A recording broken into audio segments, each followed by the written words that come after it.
And as we were like driving from one church to another, because we had a spot where we were going to stop and just go around praying for people, there are all these like broken buildings and stuff. And that's the one thing that I kind of like and dislike about this weekend so far, is that there's all these buildings that are like, they're so torn down and ugly, but they're like beautiful. But I don't know why. It's just because something about things being broken makes me feel like they have more potential, which makes them more beautiful or something. And apparently they encountered a young couple who didn't know the Lord, and they had a conversation with them. And I guess the young female had said that she had there were things in her life that she was not, that she was ashamed of and she felt guilty about. And he basically told her, look, there's nothing you can do that can separate you from the love of God. And shared that story with her. They shared the gospel with the young man, and later on, Abby McNeely asked them if they wanted to pray to receive Christ, and they both did. And Anthony was just absolutely, he was so excited. He called me on the phone, and we got a little emotional because he had told me that, he said, Dad, if something happens to me, and if I died tonight, he said, I know that I did something worthwhile in my life. Mr. WC got up and started calling on people to talk about what we were doing.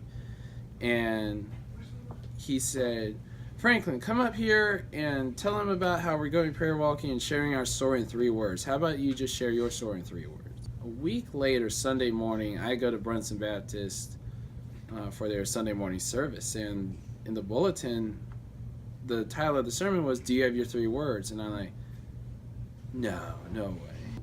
Even though it can seem sometimes that what we're doing here, what we're sharing, doesn't really have the impact that we're looking for, it does. It can inspire people and it can move people, because it inspired this pastor to make a sermon to tell his entire congregation and teach them how to share their story in 3 words. So they can now go out and share here in Brunson and the surrounding areas.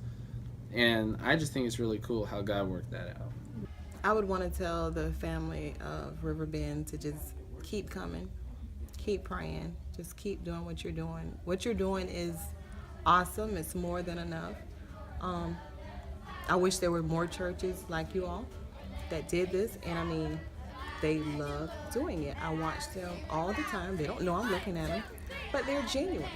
I mean, because easily, if someone doesn't know you're looking, they could, easily just be having a facial expression as if they really don't want to be here, but they do. They want to be here. They love doing it, and they're good at it.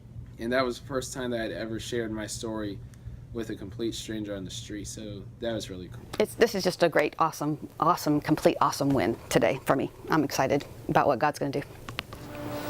Would you like to pray and ask Christ to come into your life right now and give you a whole life?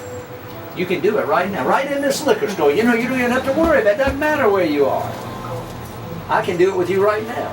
Lord, forgive all my sins, things I've done in my life.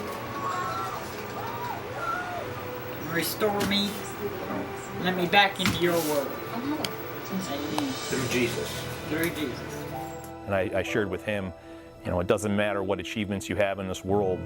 Those are all fleeting, and those things are temporary. But the conversation you had with that couple, that has eternal value. And you were obedient to God, obedient to Christ, and it was just an amazing thing to hear my son, participate in a conversation like that radically changed the eternal outcome for those 2 individuals. Anthony, Abby, and Allison all participated in that, and it all happened because they're here, and it happened because Linda and Shay, you guys are really doing something special here, and you guys are really ministering to the community in Allendale, but you're also ministering to our children, and I'm very, very thankful for that. So God bless you guys, and God bless Allendale.